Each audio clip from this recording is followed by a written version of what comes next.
Water really is crazy stuff. Very essential for life. You can't have life without water. It's got a low molar mass, and yet it's a liquid at room temperature, and that's due to the hydrogen bonding. It's often called the universal solvent because it's the most common solvent for everything.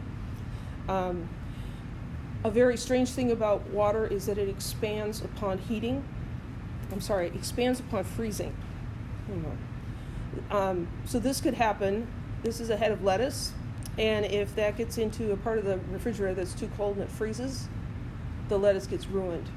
And the reason is that in each of the cells there's water, and as the water expands when it freezes, it bursts the cell walls and turns your lettuce into very unappetizing mush. The high heat capacity of water moderates climate. This is a similar graph to what we looked at earlier in the chapter, where we see these patterns, a trend in boiling point, and water just completely breaks that trend.